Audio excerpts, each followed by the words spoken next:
Hi friend, in this video I'll show you how to make a docking station for tablet or mobile or Asus ROG Ally or any gaming device. So in this video I'll just show you how to make a 3D printed docking station, because it is much cheaper than the original one. Because if you want to purchase it from any online store, it will cost you around more than 5,000 to 6,000 rupees.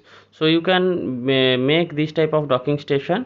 First 3D print the main part, and after that in the next video I will show you, I will install all the docking circuit and the RGB unit. So with RGB unit, a docking station for Asus ROG Ally or any Steam Deck like that type of gaming device will cost you around minimum 7,000 to 9,000.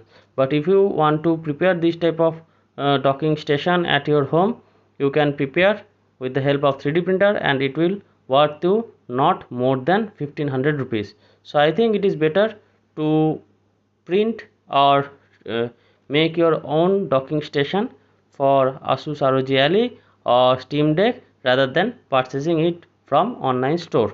So it will cost you only 1500 rupees after installing the RGB unit and the docking circuit. So in the next video I'll show you. So I think all of you have liked this video.